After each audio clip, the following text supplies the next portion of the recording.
Walang kakaibang lamig na yung gabi. Ngunit para kay Liwayway, o Waya, ito'y tila yakap ng pamilyar na simoy na nagpaparamdam ng kapayapaan. Ang kanyang kamay ay mahigpit na nakahawak sa kamay ni Alon, ang lalaking pinaniniwalaan niyang katuparan ng kanyang mga pangarap. Nakatingala sila sa langit kung saan ang bawat kumikislap na bituin ay tila saksi sa kanilang pagmamahalan. Alon, bulong ni Waya. Ang kanyang tinig ay halos di marinig sa banayan na ugong ng alon sa dikalayuan.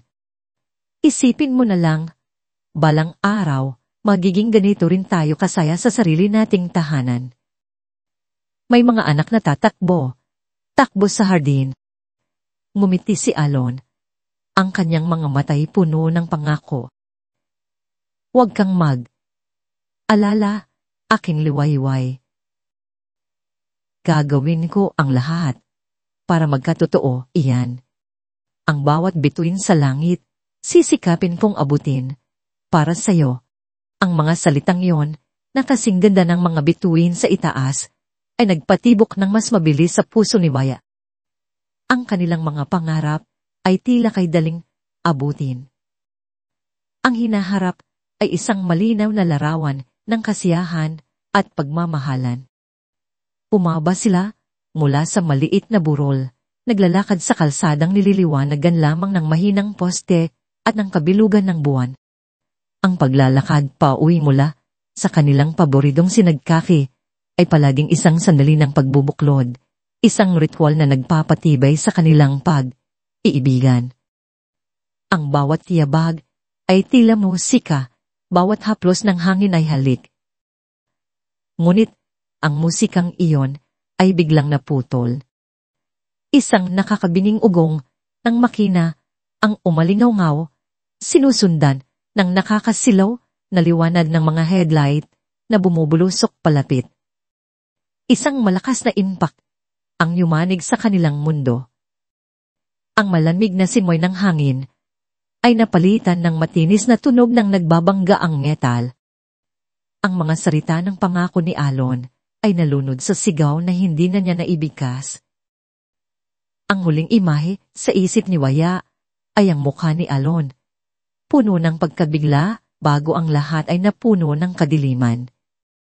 Pagmulat ang mga mata ni Waya, ang unang dumapo sa kanya ay ang malinis, malamig na amoy ng gamot at ang puting kisame ng isang kwarto sa ospital.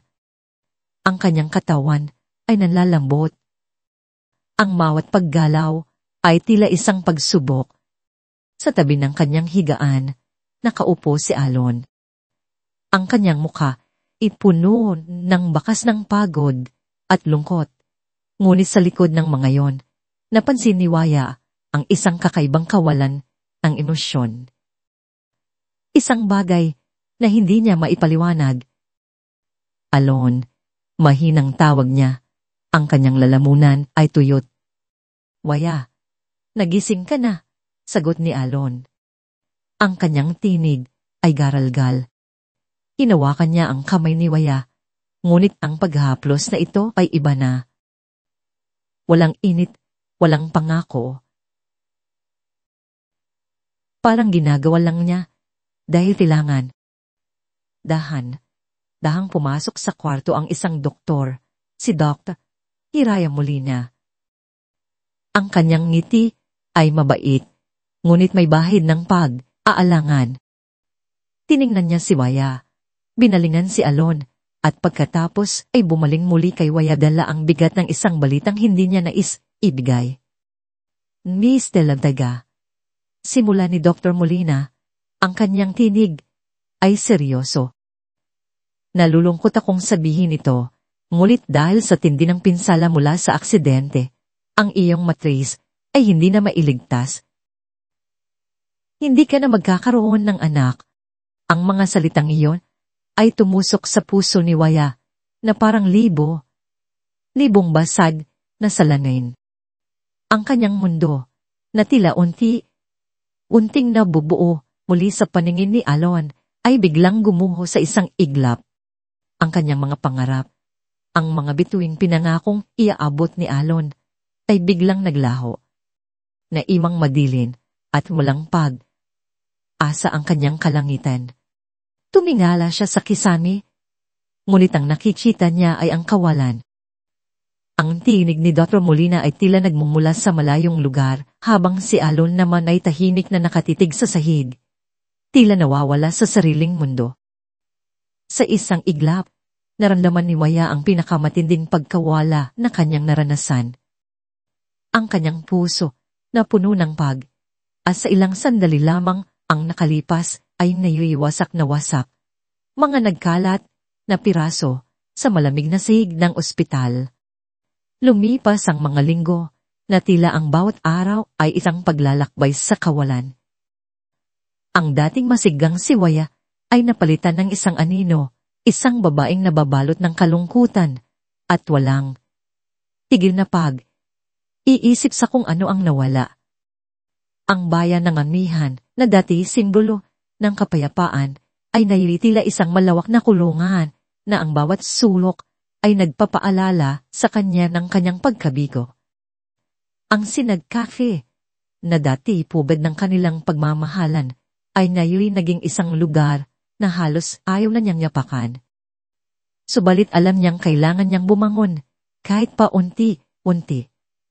Pumibisita siya sa cafe, o-order ng kape na hindi naman niya halos nagagalaw, habang ang kanyang tingin ay malayo, nawawala sa sariling mundo. Si Alon, sa kanyang panig, ay tila naglalaro ng isang kakaibang papel. Palagi siyang nariyan, handang umalalay, magbigay ng yakap, at magsalita ng mga salitang magiging kukay din ng lahat. Ngunit sa bawat haplos, sa bawat salita, ay may nararamdamang kakaiba si Waya. Parang may isang pader na nakatayo sa pagitan nila. Isang pader na hindi niya kayang makita, ngunit nararamdaman niya ang biga. May mga gabing tahimik siyang nakatingin sa kanya habang natutulog. Napapansin ang bahagyang pagkunot ng noo nito, ang pagbuntong. Hininga nito kapag akala nito'y hindi niya nakikita. May tinatago ka ba, Alon? Madalas itong bumabagabag sa kanyang isipan. Ngunit sa tuwing malapit na siyang magtanong, ang takot na baka masira pa ang natitiyang pagmamahalan nila ang pumipigil sa kanya. Isang hapon, habang nagliligpit ng mga gamit ni Alon sa kanyang aparador, may nahulog na isang maliit na folder. Hindi niya ito dapat binuksan, ngunit ang pagiging mausisa, kasama ang nananaig na pagdududa, ang nagtulak sa kanya. Sa loob nito, natagpuan niya ang ilang papel na tila hindi pamilyar. Isa rito ay isang resulta ng laboratorio. May pangalan na hindi niya kilala. Ligaya Reyes. May mga numeralo at terminolohiyang medikal na hindi niya maintindihan. Ngunit ang pinakagimbal sa kanya ay ang maliit na piraso ng papel na may sulat sa likod ng resulta. Tila isinulat ng nagmamadali, huwag mong ipapaalam kay Waya. Ito ang tanging paraan. Nanamig lang buo niyang katawan. Ligaya Reyes. Sino siya? At paano siya konektado kay Alon? Ang mga tanong ay nagtulak sa kanya na mas lalong maghanap. Sa kanyang paghalungkat sa mga papeles ni Alon, natagpuan niya ang isa pang dokumento, isang kopya ng medical records na may pangalan niya, De La Vega. Ngunit ang petsa ng procedure ay nakasaad ilang linggo matapos ang aksidente, isang bagay na imposible dahil sa kanyang kasalukuyang kondisyon. Kasama nito, may mga sulat, kamay na tala na tila galing kay Alon na naglalaman ng mga desisyon tungkol sa donor at inkantasyon. Nagkahalo ang mga piraso ng palaisipan sa kanyang isipan, ngunit hindi pa rin sapat para mabuo ang buong larawan. Ang pagdududa ay unting nagiging isang malinaw na takot. Nang gabing iyon, habang sila'y naghahapunan, pilit niyang pinapakalma ang sarili, subalit hindi niya napigilan ang panginginig ng kanyang mga kamay habang hawak ang tinidor. Alon, Simula niya, ang kanyang tinig ay bahagyang nanginginig. Sino si Ligaya Reyes? Natigilan si Alon, halos mabitawan ng hawak niyang baso. Ang kanyang ekspresyon ay biglang nagbago mula sa pag-aalala patungo sa pagtatago at pagkatapos ay sa galit. Bakit mo na itanong? Sino nang nagsabi sa'yo? Ang kanyang boses ay tumaas. Puno ng depensa. Nakita ko ang mga papeles. Alon, mahinang sabi ni Waya. Ang kanyang mga mata ay nakatitig sa kanya, naghahanap ng katotohanan. Ano ang ibig sabihin nito? Sino siya? Sumabog si Alon. Hindi mo kailangang malaman yan, Waya. Nandito ako para sa iyo. Nagpapagaling ka. Bakit kailangan mong guluhin ang lahat? Umangon siya mula sa mesa. Ang kanyang mukha ay namumula sa galit. Mabuti pa, kalimutan mo na lang ang mga nakita mo. Mas mahalaga ang kalusugan mo. Naiwan si Waya na nakatulala sa mesa. Ang kanyang puso, ibunibigat sa bawat salitang binitiwan ni Alon. Ang kanyang galit ay hindi nagmula sa pagtataksil, kundi sa paraan kung paano niya ito itinago. Ang pagtatago na iyon, ang kanyang pagtanggi sa mga tanong niya, ang nagpatunay sa kanya na may malalim na sikretong hindi niya alam. Ang lalaking minahal niya, ang lalaking pinaniniwalaan niyang magiging sandigan niya, ay tila biglang naging isang estranghero. Ang pag-asa na dati unting bumabangon ay muling lumubog, napalitan ng malamig na kawalan ng katiyakan. Ang galit ni Alon ay hindi nakapaso sa balat ni Waya. Bagkus, ito'y iwan ng isang naghihilong kirot sa kanyang puso. Ang pagtanggi nito, ang biglaang pagbabago ng ugali, ang siyang nagbigay sa kanya ng huling piraso ng katibayan na kailangan niya. May isang malalim at madilim na lihim na itinatago sa kanya. Ang pagdududa, na dati isang maliit na tinit, ay ngayon isang punyal na nakatarak sa kanyang dibdib. Hindi na siya makapaghihintay sa mga kasinungalingan. Kailangan niyang malaman ang katotohanan, gaano man ito kasakit. Kinabukasan, inintay niyang makaalis si Alon para sa trabaho. Ang bawat kilos nito, ang pag-aayos ng kurbata, ang mabilis na halis sa pisngi na walang init, ay tila isang pag-ate sa isang entabladong siya lang ang hindi nakakaalam sa script. Nang marinig niya ang tunog ng sasakyan na papalayo, doon lamang siya nakahina ng maluwag. May isang lugar lang siyang alam na makakapagbigay sa kanya ng sagot, ang Shod Medical Center. Ang biyahe, papunta sa ospital, ay puno ng kaba. Ang bawat pagliko ng sasakyan ay tila pagliko rin ng kanyang sikmura. Ang pamilyar na gusali na dati naging saksi sa kanyang pagkawala ng pag-asa ay ngayon ang tanging lugar na pinanghahawakan niya para sa katotohanan. Dumiretso siya sa opisina ni Dr. Hiraya Molina. Kumatok siya nang may panginginig sa kamay. Nagulat ang doktora nang makita siya, ngunit agad ding bumakas ang pag-aalala sa mukha nito. Waya, anong ginagawa mo rito? May masama bang nangyayari? Doktora, sabi ni Waya, ang kanyang boses ay mahina ngunit determinado. Kailangan ko po ang tulong ninyo. May mga bagay akong hindi maintindihan tungkol sa mga records ko at tungkol sa isang babaeng nagngangalang Ligaya Reyes. Ang pagbabago sa ekspresyon ni Dr. Molina ay mabilis, ngunit hindi nakaligtas sa mga mata ni Waya. Isang bahid ng pagkakasala, ang pag-iwas. Waya, alam mo namang may confidentiality policy ka ni. Alam ko po, pagputo ni Waya, ang kanyang mga mata ay nagsusumamo. Pero may nakita po akong mga papeles sa bahay, mga resulta ng laboratorio, mga tala. May kinalaman ba siya sa akin? Sa nangyari sa akin? Tumahimik si Dr. Molina. Tila, naglalaban ang kanyang profesional na tungkulin at ang kanyang konsensya. Sa huli, bumuntong, hininga ito. Maghintay ka rito. Titingnan ko ang mga files, pero wala akong maipapangako. Naiwan, si Waya sa malamig na opisina. Ang bawat segundo ay tila isang oras. Habang nakaupo at naghihintay, biglang nag-vibrate ang kanyang telepono. Isang unknown number. Aalangan man, sinagot niya ito.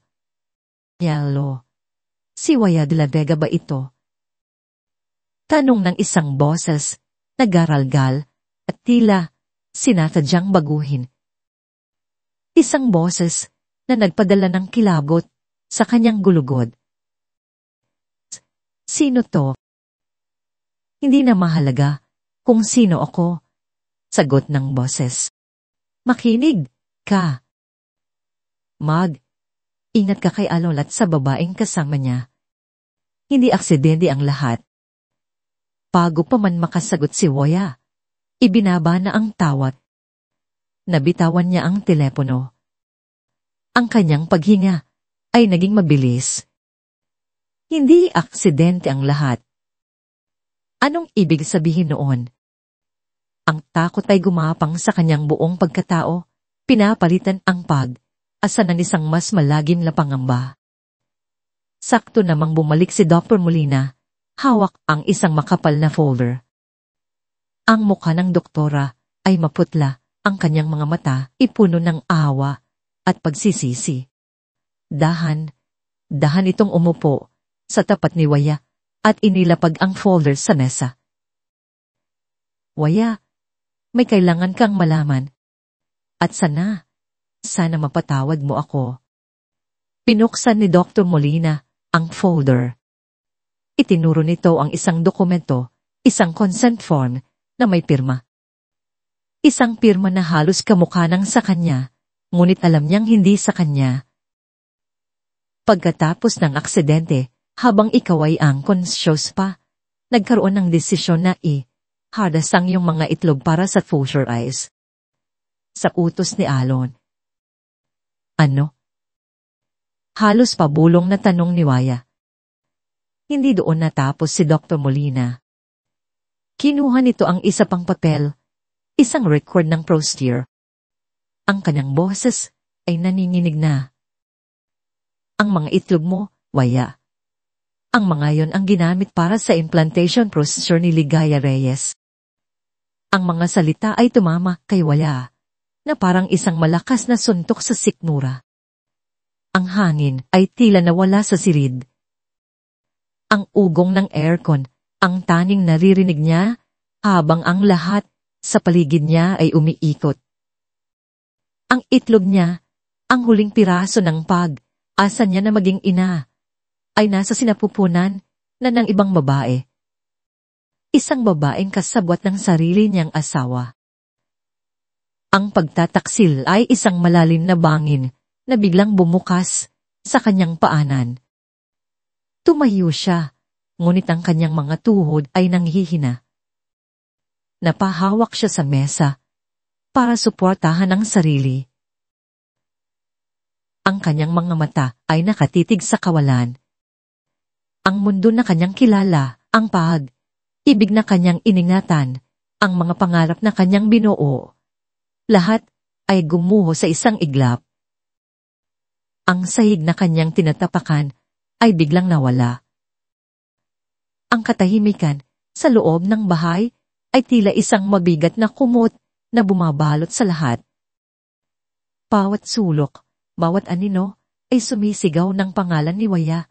Isang pangalan na datihin nagdudulot ng init sa puso ni Alon, ngunit ngayon nagdudulot na lamang ng matinding pagkabalisa. Alam ni Alon na may nagbago mula nang magising ito sa ospital at lalo na nitong mga nakaraang araw. Ang mga mata ni Waya, na dating puno ng pagmamahal, ay napalitan ng isang malamig at mapanuring tingin. Ang bawat Iwas nito ang bawat sagot na walang kabuhay. Buhay ay isang paalala ng kasinungalingang kanyang itinatayo.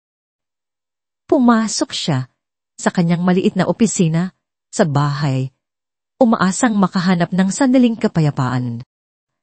Ngunit ang unang bumungad sa kanya ay ang isang larawan sa ibabaw ng kanyang mesa. Isang larawan niya kasama ang kanyang mga magulang, kuha noong araw ng kanyang pagtatapos.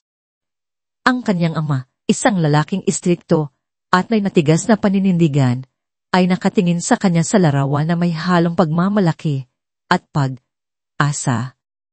Biglang umalingaw sa kanyang isipan ang mga salita nito, mga salitang tila multo ng kahapon na patuloy na bumubulong sa kanya. Alon, anak, sabi nito noon sa isang pag-uusap na hindi niya malilimutan. Ang pangalang Santiago ay may bigat, isang karangalan na kailangang ipagpatuloy. Isang Santiago, kailangan ng tagapagmana. Ang mga salitang iyon, ang naging lason sa kanyang isipan mula pa noon. Ang pangarap niya ay simple lang, ang mahalin si Waya at bumuo ng masayang pamilya. Ngunit nang mangyari ang aksidente at nang sabihin ng mga doktor na hindi na magkakaanak si Waya, ang pangarap na iyon ay gumuho, kasabay ng presyon mula sa kanyang pamilya. Ang pagkadismaya sa mga mata ng kanyang ama, ang lungkot sa mukha ng kanyang ina, lahat ng iyon ay tila mga tanikalang gumapos sa kanya. Tuon, sa gitna ng kanyang desperasyon, lumitaw si Ligaya. Isang solusyon, isang kasunduan, isang malaking pagkakamali. Ang pag-iisip na iyon ay pinutol ng pag-vibrate ng kanyang telepono. Ang pangalan sa screen ay nagpadala ng panibagong alon ng kaba sa kanyang dibdib, Ligaya. Bakit? Sagot niya, ang kanyang boses ay mahina at iritado. Kailangan nating magkita, sabi ni Ligaya mula sa kabilang linya. Ang kanyang boses ay kalmado, ngunit may diin, tila isang utos sa dati. Nayon na, hindi ako pwede. Nandito si Waya, pagdadahilan niya. Isang mapaklang tawa ang kanyang narinig. Mas lalo mong dapat akong puntahan, Alon. O, baka gusto mong ako na lang nang pumundadyan at ipaliwanag ang lahat kay Waya. Ang banta ay malinaw, walang pag-aalinlangan. Napapikit si Alon ng mariin. Sige, papunta na ako. Ang kanilang tagpuan ay isang madilim na parking lot sa kabilang bayan, isang lugar na walang nakakakilala sa kanila. Nakasandal si Ligaya sa kanyang sasakyan, ang kanyang mga braso ay naka-cross sa kanyang dibdib. Ang maliit na umbok sa kanyang tiyan ay mas lalo ng pansin na yon. Inaplos niya ito habang papalapit si Alon, isang kilos na tila nagpapaalala sa lalaki kung sino ang may hawak ng kapangyarihan sa kanilang dalawa. Ano na naman to, Ligaya? Tanong ni Alon, walang paligoy. Ligoy. Nararamdaman kong aalinlangan ka na. Sagot ni Ligaya, ang kanyang mga mata ay matalin na nakatitig sa kanya. Nararamdaman kong gusto mo nang umatras. Huwag mong susubukang gawin yan, Alon. Pareho tayong nakataya rito. Natasaktan si Waya, mahinang sabi ni Alon. Tila kinakausap ang sarili. Alam kong may nararamdaman na siya. Kasama yan sa plano, di ba? Sabi ni Ligaya, walang bahid ng awa. Ang mahalaga ay ang nasa sinapupunan ko, ang anak mo, ang tagapagmana ng mga Santiago. Ang paraan ng pagbigkas niya sa huling mga salita ay puno ng panunuya. At huwag mong kakalimutan ang usapan natin. Kapag naipanganak ko na siya, Akin na ang buhay na ipinangako mo na pabuntong, hininga si Alon. Ang bigat ng mundo ay tila nasa kanyang mga balikat. Paano kung malaman niya ang lahat? Lumapit si Ligaya, ang kanyang mukha ay ilang pulgada na lang mula sa kanya. Ang kanyang tinid ay naging isang mapanganib na bulong. Kung malaman man niya, huli na ang lahat. Akin na ang bata, at wala ka nang magagawa. Pagkatapos ng pag-uusap na yon, hindi kayang umuwi ni Alon. Nagmaneho siya ng walang patutunguhan hanggang sa mapadpad sa isang maliit na bar sa gilid ng kalsada. Umorder siya ng isang baso ng alak at isa pa, umaasang ang init nito ay kayang tunawin ang yelo sa kanyang dibdib. Ngunit habang tumatagal, mas lalo lang lumililaw ang lahat. Napatingin siya sa salamin sa likod ng bartender. Ang lalaking nakatingin pabalik sa kanya ay isang estangero. Ang kanyang mga mata ay pagod, ang kanyang mukha ay puno ng kasalanan. Ito ba ang lalaking nangako kay Waya ng mga bituin? Ito ba ang lalaking handang gawin ang lahat para sa pag-ibig? O isa lamang siyang duwag na nagtago sa likod ng mga dahilan at obligasyon? Naramdaman niyang siya ay nakakulong. Nakakulong sa pagitan ng pagmamahal niya kay Waya at sa takot niya kay Ligaya. Nakakulong sa pagitan ng pangarap niya para sa kanila at sa obligasyon niya sa kanyang pamilya. At sa gitna ng kulungang ito, unti niyang pinapatay ang sarili niyang kaluluwa. Ang sakit ay hindi na isang sugat, isa na itong apoy. Isang apoy na dahang tumutupok sa bawat piraso ng kalungkutang dati bumabalot sa kanya. Mula sa pagkabigo at pagkalito, isang bagong damdamin nang isinilang sa kanyang puso, galit. Isang dalisay at aalam na galit na nagbigay sa kanya ng lakas na hindi niya akalaing taglay niya. Hindi na siya ang Waya na umiiyak sa isang sulok. Ngayon, handa na siyang harapin ang anino na sumira sa kanyang buhay. Ang address ni Ligaya Reyes ay hindi mahirap hanapin. Nakasulat ito sa isa sa mga dokumentong naiwan ni Alon, isang maliit na pagkakamali sa gitna ng isang perpektong kasinungalingan. Habang nagmamaneho papunta sa kondominium, punit nito, ang bawat pagpihit niya ng manibela ay may kasamang determinasyon. Hindi niya alam kung ano ang sasabihin, ngulit alam niya kung ano ang kailangan niyang gawin. Ang makita sa sarili niyang mga mata ang babaeng kumuha ng lahat sa kanya. Tumayo siya sa harap ng pinto ng unit Rainbow. Ang puso niya ay kumakabog ng malakas, hindi sa takot, kundi sa pinaghalong sakit at puot. Huminga siya ng malalim at kuwatok, isang katok na matigas at walang pag-aalinlangan. Ilang sandali pa, bumukas ang pinto, at doon, sa harap niya, nakatayo si Ligaya Reyes. Maganda, sopistikada, pat may isang ngiti sa labi na tila inaasahan na ang kanyang pagdating. At ang unang napansin ni Waya, ang bagay na tila sumaksak muli sa kanyang puso, ay ang bahagyang umbok sa tiyan nito na pilit tinatago ng suot nitong maluwag na damit.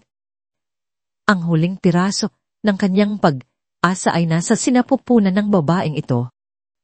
Waya, sabi ni Ligaya, ang kanyang boses ay kalmado na tila sila'y matagal nang magkakilala. Pumasok ka. Alam kong darating ka rin. Pumasok si Waya. Ang kanyang mga matay hindi inaalis kay Ligaya. Ang loob ng unit ay moderno at malamig, walang bakas ng init ng isang tahanan. Akit. Yun lang ang salitang lumabas sa kanyang bibig. Isang tanong na naglalaman ng lahat ng kanyang sakit. Umupo si Ligaya sa sofa, comfortable at kampante.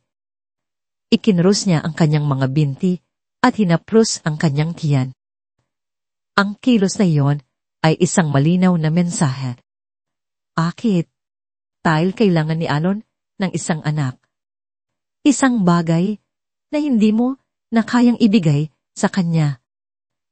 Pangarap ko yan, sabi ni Waya. Ang kanyang boses ay nagsimulang manginig.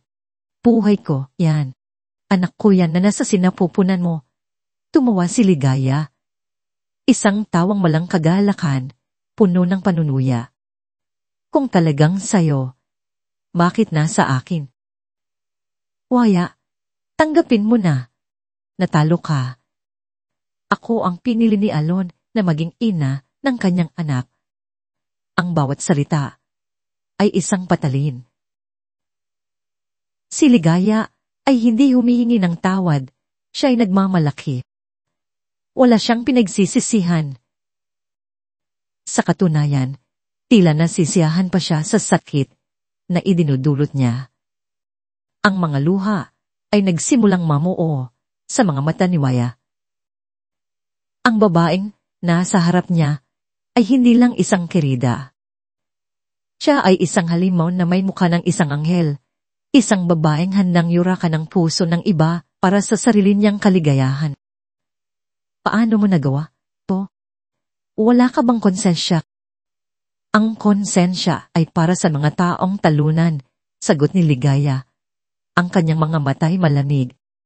Sa mundong ito, kailangan mong kunin ang gusto mo, at ang gusto ko ay ang buhay na dapat sana ay sayo. Sa sandaling iyon, isang bagay ang nagbago sa loob ni Waya.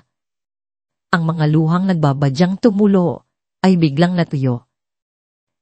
Ang panlulo mo ay napalitan ang isang matigas na determinasyon.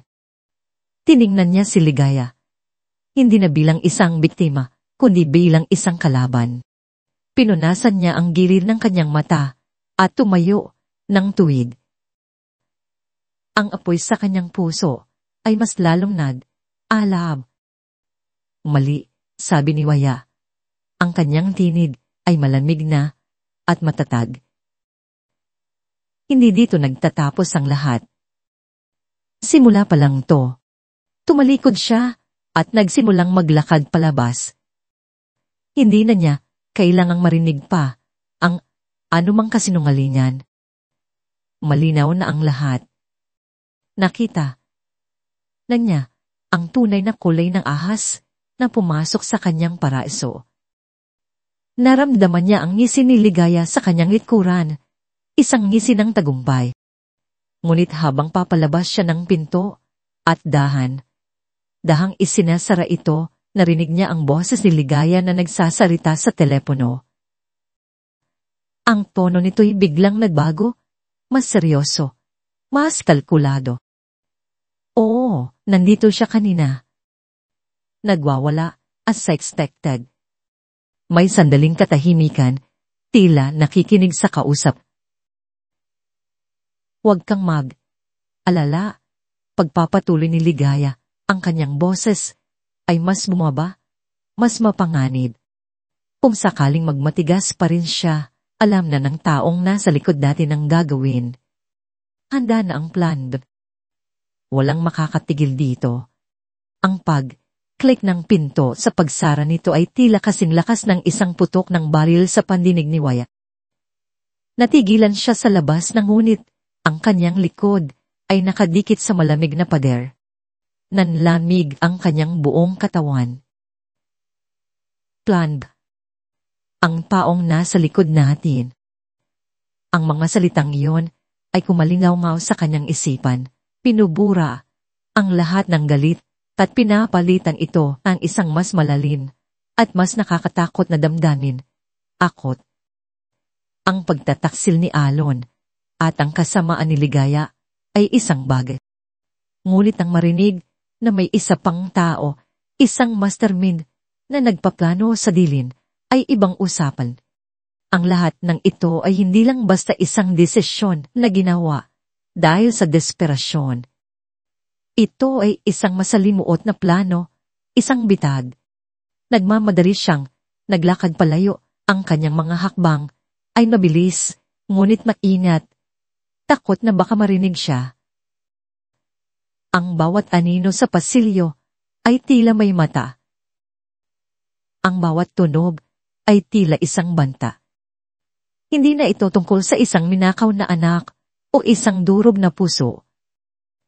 Ito ay tungkol sa isang panganib na hindi pa niya lubusang naiintindihan. Ang apoy ng galit sa kanyang dibdib ay hindi namatay. Pagkos, ito'y naging isang malamig na apoy ng determinasyon. Kailangan niyang malaman kung sino ang nasa likod ng lahat ng ito at kailangan niyang maging mas maingat kaysa dati. Ang biyahe pa uwi ay tila isang panaginip, isang malabo, at nakakabinging bangungot. Ang mga salita ni Ligaya, plan, ang taong nasa likod, ay paulit. Ulit na umuulit sa kanyang isipan na parang sirang plaka. Ang sakit ng pagtataksil ay naroon pa rin, ngunit ito'y natabunan na ng isang mas malamig at mas matinding damdamin, ang takot sa hindi nakikita. Pagpasok niya sa kanilang bahay, ang katahimikan na sumalubong sa kanya ay mas mabigat kaysa dati. Nakita niya si Alon sa sala, pabalik sa paglalakad, ang mukha ay puno ng pagkabalisa. Nang makita siya nito, isang huwat ng ngiti ng ginhawa ang gumuhit sa mukha nito. Waya, saan ka galing? Alala ako. Hindi sumagot si Waya. Dahan siyang naglakad papalapit. Isinara ang pinto sa kanyang likuran. Ang tunog ng pag-click ng seradura ay tila isang haral. Tinitigan niya si Alon. Ang kanyang mga mata ay walang emosyon na parang tinitingnan ng isang basag na salamin na dati nagpapakita ng kanilang masasayang alaala. Nanggaling ako kay Ligaya, sabi niya. Ang kanyang boss ay kalmado ngunit may bigat na kayang bumasag ng katahimikan. Nakita niya ang pagkatigagal sa mga mata ni Alon. Ang kulay sa mukha nito ay biglang nawala. Waya, magpapaliwanag ako, hindi. Pagputol ni Waya, itinaas ang isang kamay. Apos na ako sa mga paliwanag mo. Apos na ako sa mga kasinungalingan mo. Dahan siyang lumapit. Bawat hakbang ay tila isang pagtapak sa abon ng kanilang pagsasama. Ang gusto kong malaman ngayon, Alon, ay kung sino pa ang kasama ninyo sa planong ito? Anong ibig mong sabihin? Pagkakaila ni Alon, umiiwas ng tingin. Narinig ko siya, Alon. Ang kalmadong boses ni Waya ay biglang tumaas, puno ng pinitigilang galit. Narinig ko siyang may kausap sa telepono. May plan daw kayo, may taong nasa likod ninyo.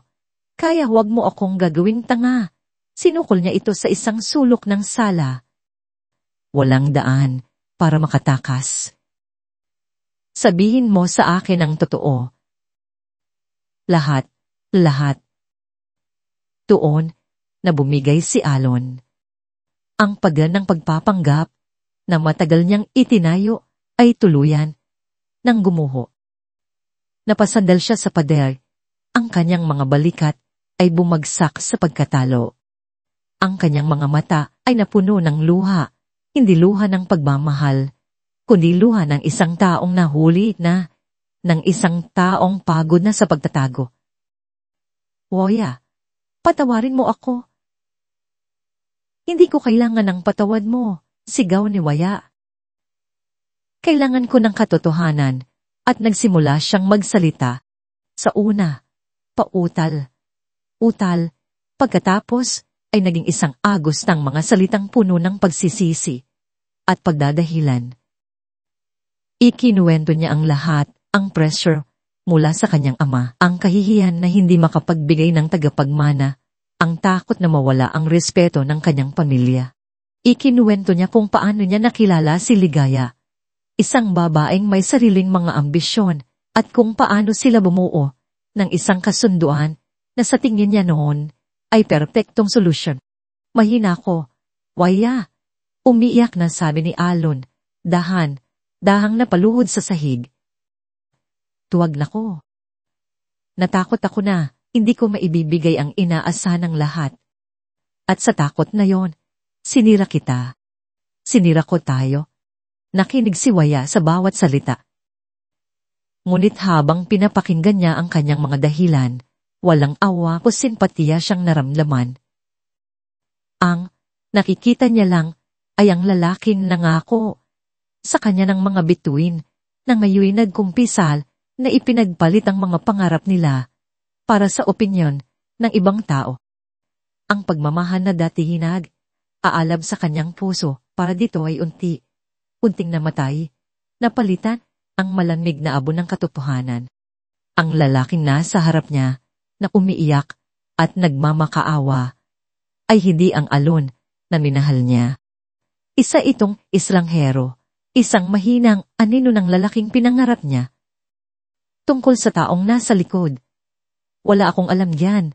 Waya, maniwala ka, pagpapatuloy ni Alon, tumitingala sa kanya. Si Ligaya, may sarili siyang mga koneksyon. Ako ang isip ng plano sa simula, pero siya na ang nagpatakbo ng lahat. Kinagamit niya rin ako. Ngunit huli na ang lahat. Wala nang bigat ang kanyang mga salita. Tumalikod si Waya. Ang kanyang puso ay manhid na. Ang sakit ay naroon pa rin, ngunit ito'y isang mapurol na kirot na lamang, ang huling paalala ng isang pag-ibig na namatay. Waya, please, patawarin mo ako. Itatama ko ang lahat. Pagmamakaawa ni Alon, gumagapang para abutin ng kanyang mga pa. Huminto si Waya sa tapat ng pinto ng kanilang silid. Ngunit hindi siya lumingon. Hindi na kita kilala, sabi niya. Ang kanyang boses ay kasing lamig ng hangin sa hating gabi. At sa tingin ko, hindi mo rin kilala ang sarili mo. Pumasok siya sa silid at isinara ang pinto. Iniwan si Alon na umiiyak isa sa sala. Ang pagmamakaawa nito ay naririnig pa niya mula sa labas. Ngunit para sa kanya, ito'y ingay na lamang na walang kahulugan. Tapos na. Ang kanilang kabanata ay nagsara na. Ang pagsara ng pinto ng silid ay hindi nagdulot ng kapayapaan, kundi ng isang nakabibinging katahimikan.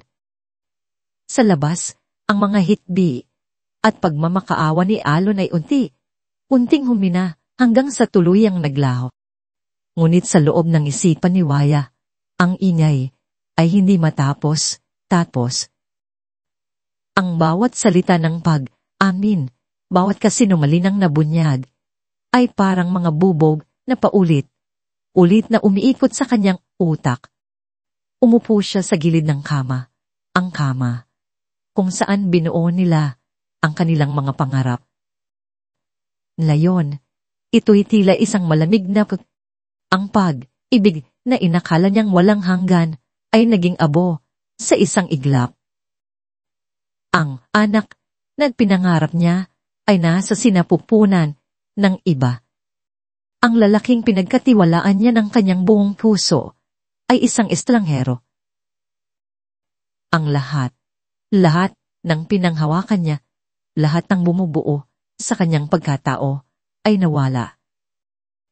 Isang matinding pagnanais na makatakas ang bumalot sa kanya.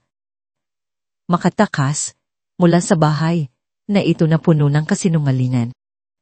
Makatakas mula sa bayan ng Amihan na ngayon tila isang hawla. Makatakas mula sa sarili niyang durog na pagkatao. Sa gitna ng kaguluhan, isang pangalan ang pumasok sa kanyang isip, Dr. Molina. Ang tanging tao na nagpakita sa kanya ng kahit katiting na katotohanan. Hindi na siya isip pa. Kinuha niya ang susi ng kanyang sasakyan at walang lingon, likod na lumabas ng bahay. Hindi niya pinansin si Alon na nakaupo sa sahig ng sala, tulala at talunan. Nagmaneho siya. Ang kanyang mga kamay ay nanginginig sa manibela. Ang kanyang paningin ay malabo dahil sa mga luhang hindi niya natigilan pang tumulo. Pagdating niya sa klinika ni Dr. Molina, ang kanyang itsura ay malayo. Nasa babaeng formal na kumatok sa pinto nito ilang araw lang ang nakalipas. Ngayon, siya'y isang bagyo, magulo ang buhok, namumugto ang mga mata, at basag ang kaluluwa. Waya! Gulat na sabi ni Dr. Molina nang makita siya. Padad siyang inalalayan nito, papasok sa opisina. Anong nangyari? Wala na, doktora. Umiiyak na sabi ni Waya. Ang kanyang boses ay garalgal at puno ng sakit. Wala na lahat. Alam ko na. Sinabi na sa akin ni Alon ang lahat. Ang tungkol sa pamilya niya, ang tungkol sa kasunduan nila ni Ligaya. Ang lahat, napaagulhol siya. Ang puso ko, wala na. Niyakap siya ni Dr. Molina. Sa yakap na yon, naramdaman ni Waya ang bigat ng konsensya ng doktora. Pagkatapos ng ilang sandali, dahan siyang hiniwalay nito at pinaupo. Tinitigan siya ni Dr. Molina sa mata. Ang ekspresyon nito ay seryoso at puno ng pag-aalinlangan. Tila may isang malaking desisyon na ginagawa. Waya, mahinang sabi ng doktora.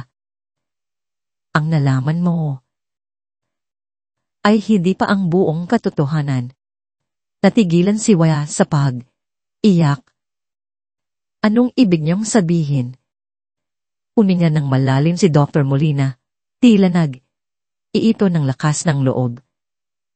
May mga bagay akong hindi sinabi sa'yo noon dahil natakot ako para sa propesyon ko at para sa kaligtasan mo. Pero ngayong nakikita kitang ganito, hindi na kaya ng konsensya ko. Lumapit ito at hinawakan ang kanyang mga kamay. Waya, may isang taong nag-orkestra ng lahat. Hindi lang si Alon at Ligaya. Sila ay mga piyesa lamang sa isang mas malaking laro. Ang puso ni Waya ay nagsimulang kumabog ng mabilis. Ang misteryosong tawag, ang sinabi ni Ligaya tungkol sa taong nasa likod.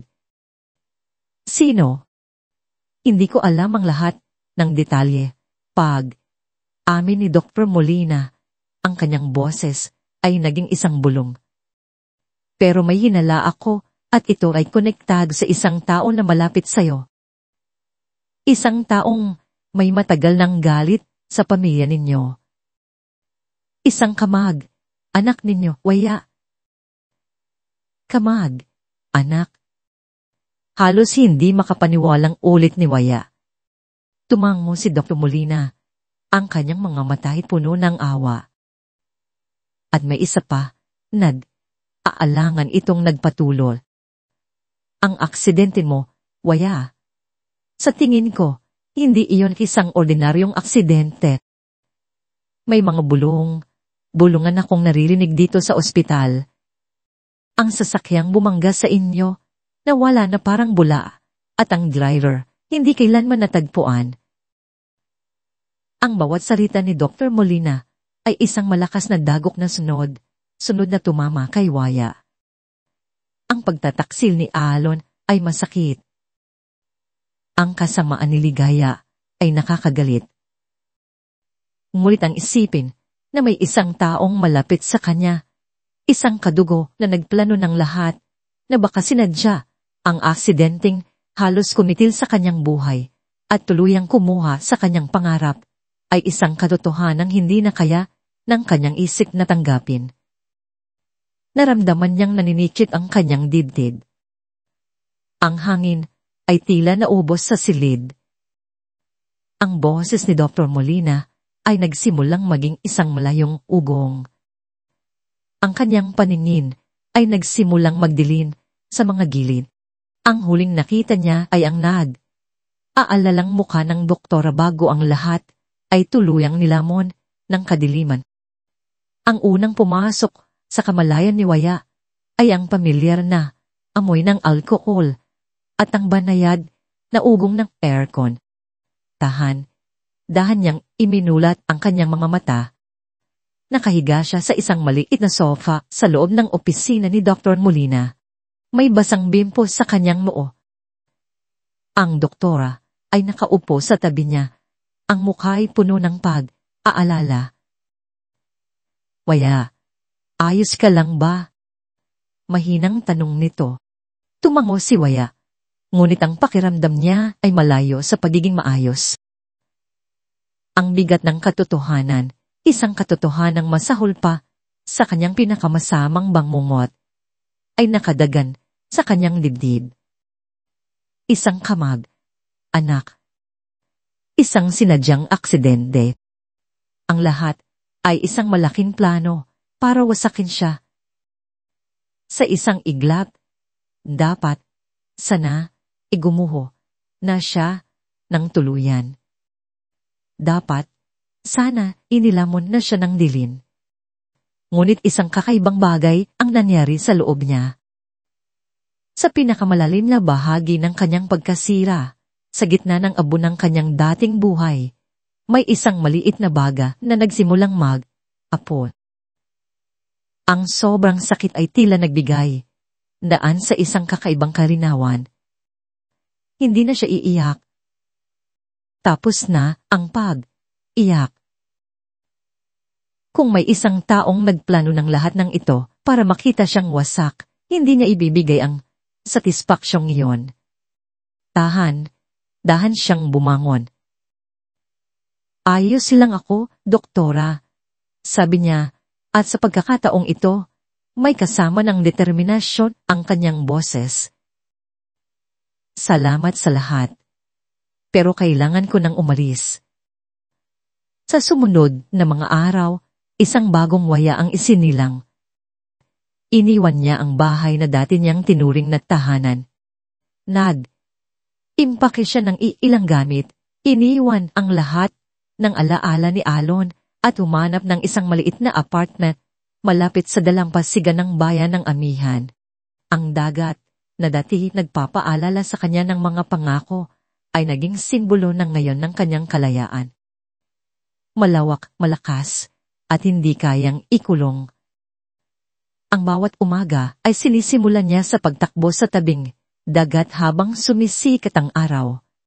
Ang pagod sa kanyang mga kalamnan at ang hangin sa kanyang mukha ay nagpapaalala sa kanya na siya'y buhay pa, na siya'y lumalaban. Pagkatapos, uupo siya sa sinagkake, hindi na para magmukmok, kundi para magplano. Tumili siya ng mga libro tungkol sa pagpapalakas ng loob, tungkol sa paghilong mula sa trauma. Pinasa niya ang mga ito na parang gamot na unting nagpapagaling sa kanyang mga sugat. Isang hapon, habang siya'y nagtakape, isang matandang babaeng mula sa katabing apartment ang lumapit sa kanya. Si Aling Flora, isang biyuda na may mga matang nakakita na ng maraming kwento sa buhay. Siya, sabi nito, umupo sa tapat niya na may dalang ngiti. Ilang araw na kitang pinagmamasdan. Nakikita ko ang lungkot sa iyong mga mata, pero nakikita ko rin ang apoy. Huwag mong hahayaang patayin yan ng kahit sino. Ngumiti si Waya. Isang tunay na ngiti sa unang pagkakataon sa loob ng mahabang panahon. Salamat po, Aling Flora. Tandaan mo, dagdag ng matanda, hinawakan ng kanyang kamay. Ang tunay na lakas, ay hindi sa pagganti, kundi sa pagbangon. At sa nakikita ko sa iyo, bumabangon ka na. Ang mga salita ni Aling Flora ang nagbigay sa kanya ng huling piraso ng kumpirmasyon. Tama ang landas na tinatahak niya. Hindi ito landas ng paghihiganti na puno ng galit, kundi landas ng paghahanap, ng katarungan at ng kapayapan. Nang gabing iyon, sa kanyang maliit na apartment, umupo siya sa harap ng isang lamesa na may isang blangkong kuwadeno. Sa unang pagkakataon, hindi na magulo ang kanyang isip. Malinaw na ang kanyang layunin. Isinulat niya ang lahat ng kanyang nalalaman, si Alon, si Ligaya, ang petting consent form, ang sinadyang aksidente, ang miseryosong tawag, at ang taong nasa likod, isang kamag. Anak. Kailangan niya ng karagdagang impormasyon at may isang tao lang siyang alam na pinakamahinang kawing sa lahat ng ito. Isang taong puno ng pagkakasala at handang gawin ang lahat para sa kapatawaran. Kinuha niya ang kanyang telepono. Ang kanyang mga daliri ay hindi na nanginginig. Hinanap niya ang pangalan sa kanyang mga kontak. Isang pangalan na dati nagpapatibok ng kanyang puso, ngunit niya isa na lamang kasangkapan. Ping ito ng 2 beses bago sinagot. Waya. Ang garalgal na boses ni Alon mula sa kabilang linya, puno ng gula at kaunting pag-asa. Hindi pinansin ni Waya ang tono nito. Ang kanyang boses ay kalmado, malamig, at kontrolado. Alon, sabi niya. Huminto siya sandali. Hinayaang mabitin sa ere ang bigat ng kanyang pagtawag. Kailangan nating mag-uusap. Huling beses na. Ang tawag ni Waya ay parang isang kilat sa isang gabing walang bituin. Sa loob ng ilang araw, nabuhay si Alon sa isang impyernong siya mismo ang gumawa. Ang bahay na dati puno ng tawanan ay naging isang malamig na mausolyong ng kanilang mga alaala. Ang bawat sulok ay bumubulong ng kanyang mga kasalanan. Ang pag-alis ni Waya ay hindi lang nag-iwan ng katahimikan. Nag-iwan ito ng isang malaking butas na kailanman ay hindi na mapupunan.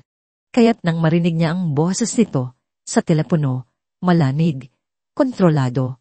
Ngunit boses pa rin niya, isang maliit at desperadong pag-asa ang sumibol sa kanyang dibdib. Baka ito na ang pagkakataon niyang humingi ng tawad.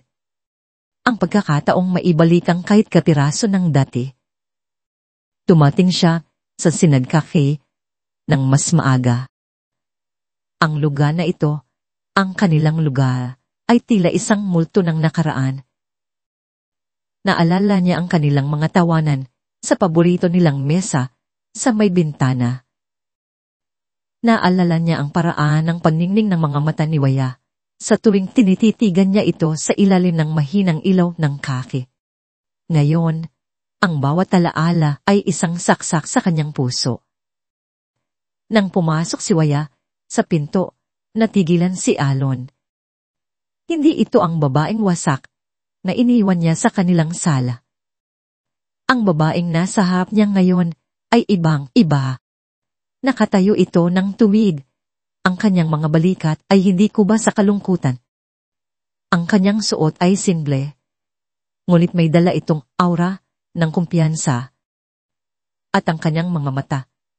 Ang mga matang dati puno ng pagsamba ay nakatitig sa kanya ngayon na may kalmadong intensidad na parang tinitingnan ng isang bagay na kailangan lang niyang harapin, hindi na isang taong minamahal.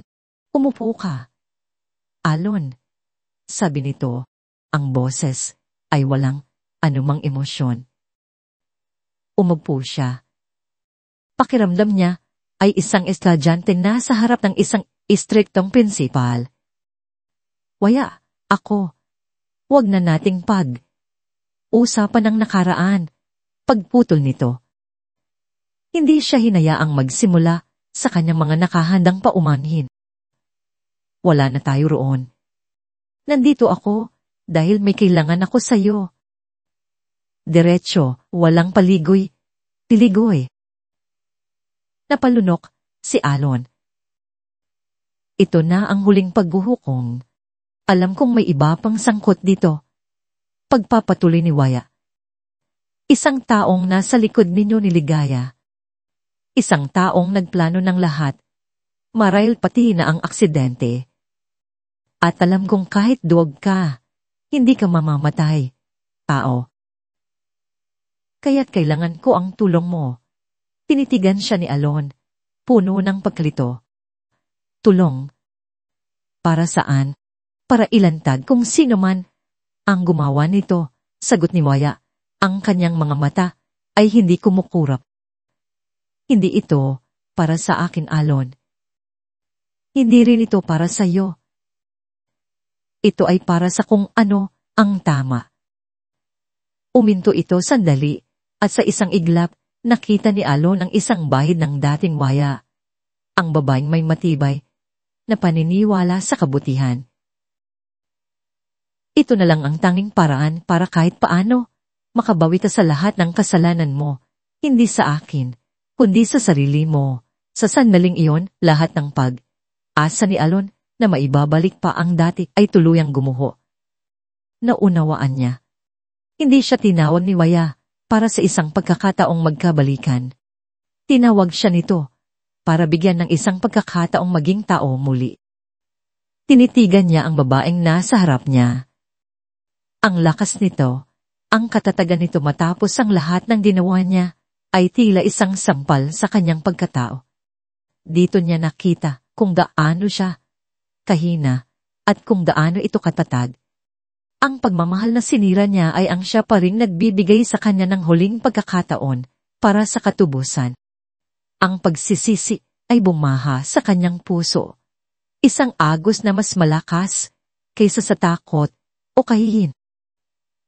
Oo, mahinang sabi niya. Ngunit ang salita ay may bigat ng isang panunumpa. Gagawin ko. Tutulungan kita. Sa unang pagkakataon, nakita niya ang bahagyang paglambot sa mga mata ni Waya, isang maliit na tango ng pagtanggap. Ngunit bago pa man may masabi ang sinuman sa kanila, isang anino ang tumabon sa kanilang mesa. Mukhang may reunion yata dito, sabi ng isang boses na puno ng lason at panunuya. Napatingala silang dalawa. Nakatayo sa tabi nila si Ligaya, ang kanyang mga braso ay naka-krus sa kanyang dibdib, ang kanyang mga matay na aapoy habang nakatingin sa kanilang dalawa. Isang ngisi ang gumuhit sa kanyang mga labi. Akala ko ba, apos na kayo? Tanong nito, ang bawat salita ay isang iinsulto. O baka naman may binabalak kayong dalawa sa likod ko, Alon. Subukan nyo lang. Subukan nyo lang guluhin ang plano at sisiguraduhin kong pareho kayong magsisisi. Ang biglaang pagdating ni Ligaya ay hindi nagdulot ng takot kay Waya. Pagkos, isa itong senyales na malapit nang matapos ang lahat.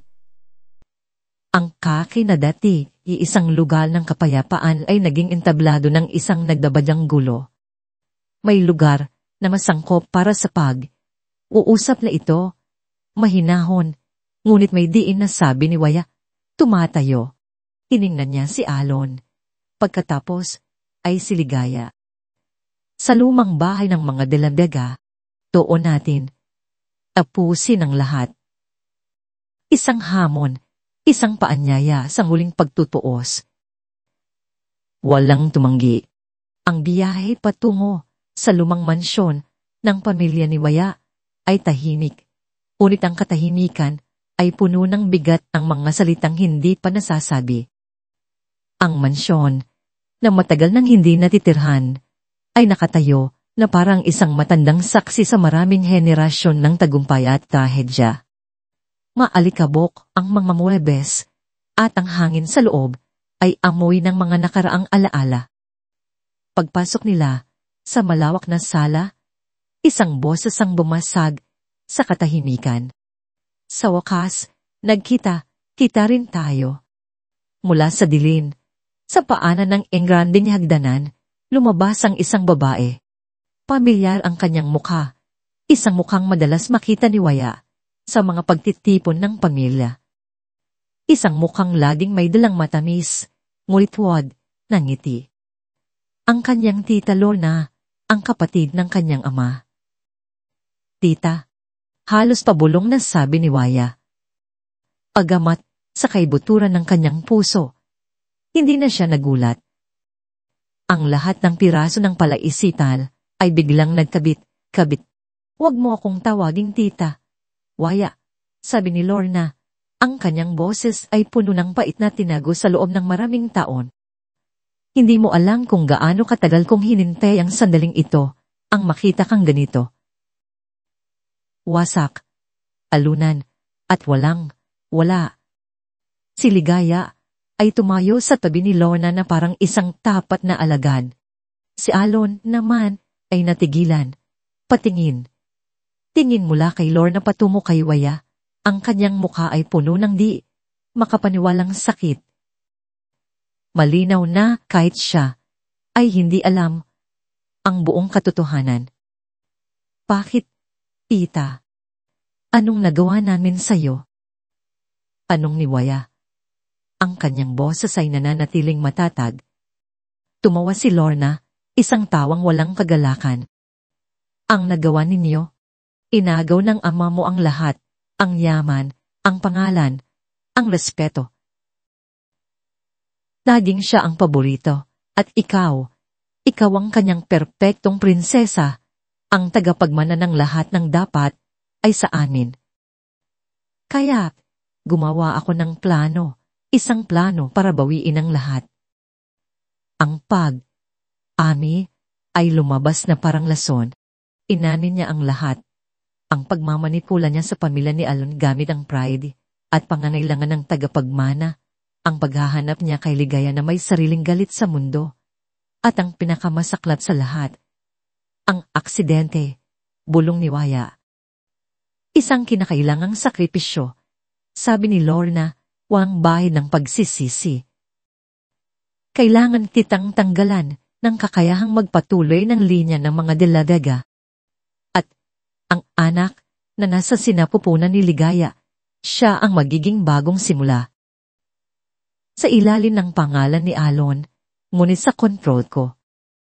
Sa sobrang galit, hindi na nakapagtigil si Ligaya. Sa tingin niya ito na ang huling pagkakataon para manalo. Sumugol ito patungo kay Waya, ang kanyang mga kuko ay handang manakit. Dapat kang mamatay.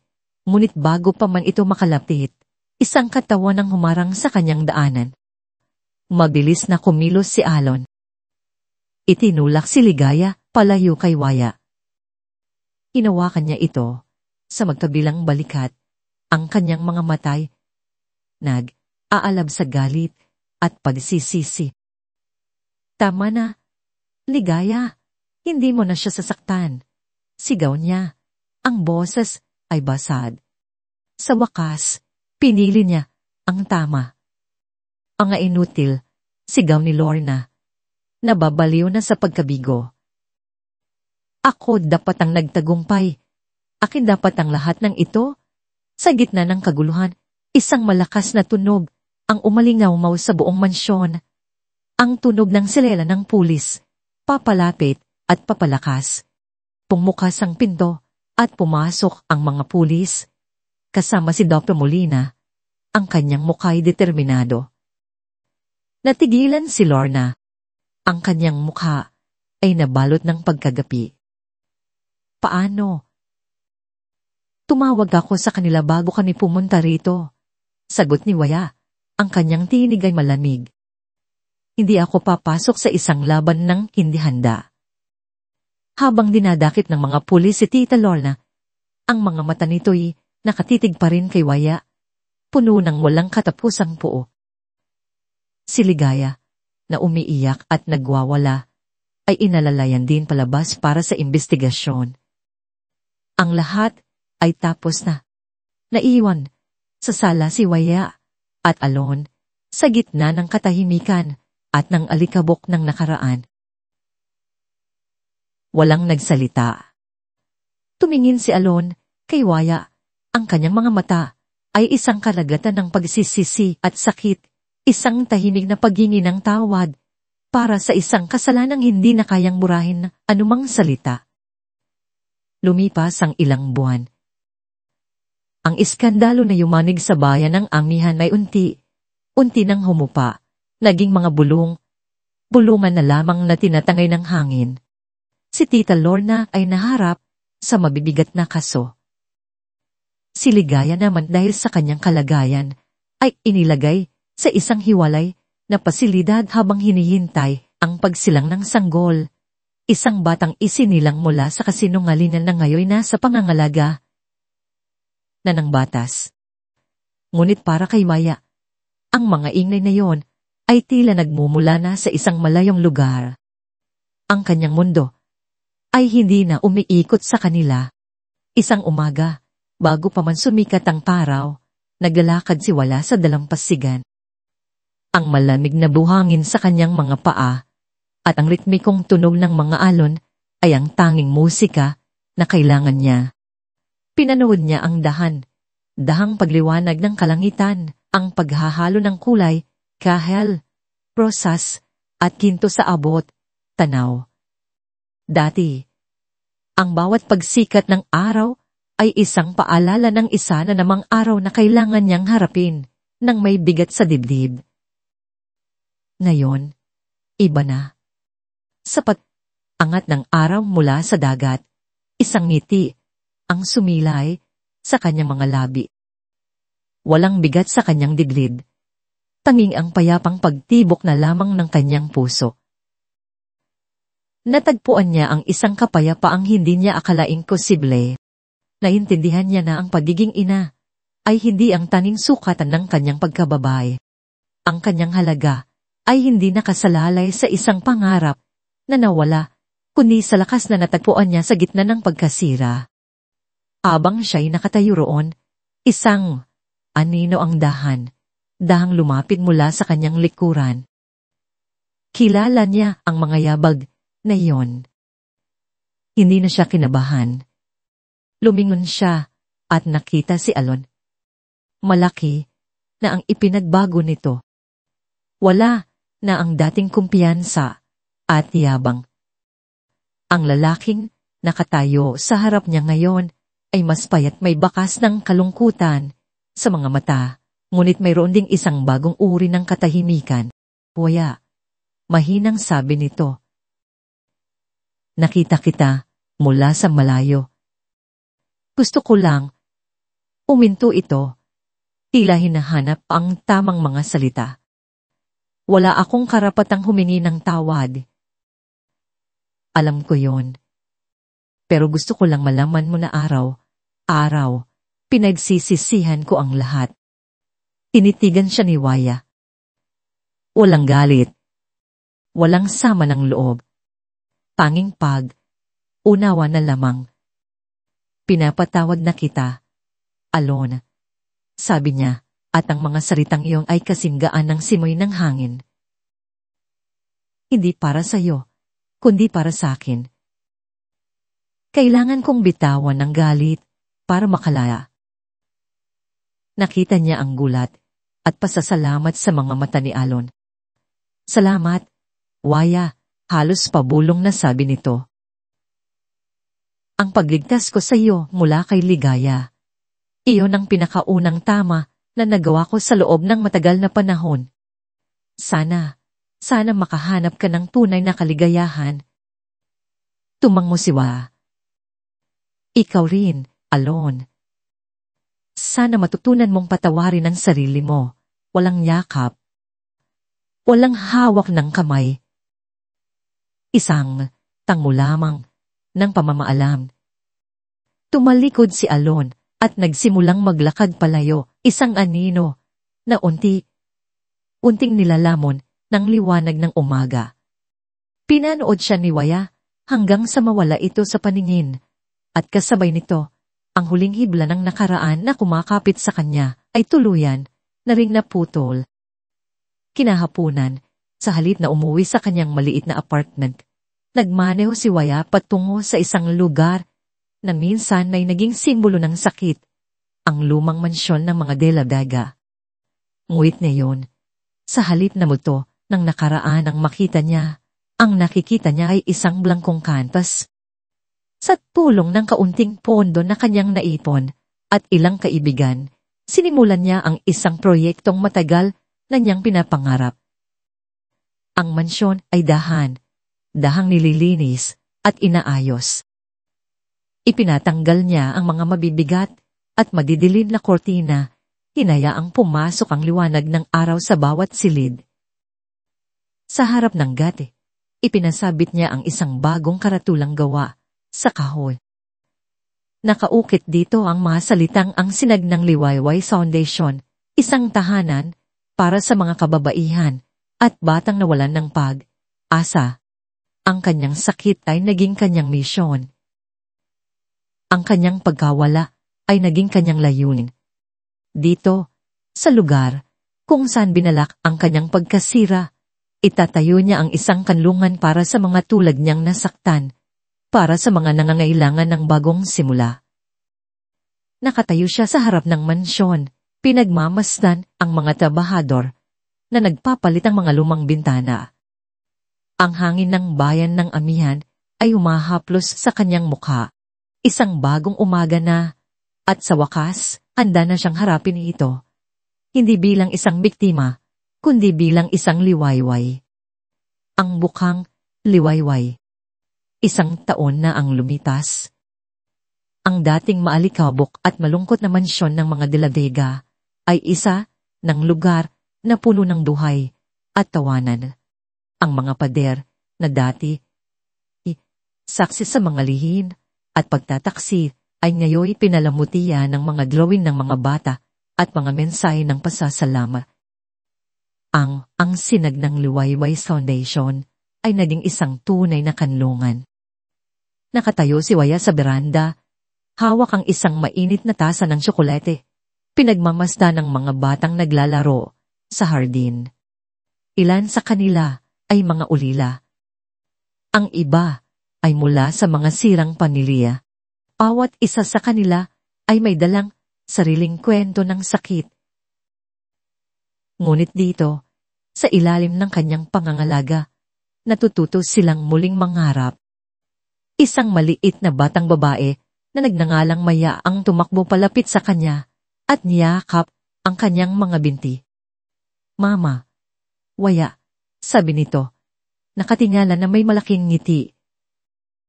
"Tingnan niyo po, bulaklak, para sa inyo."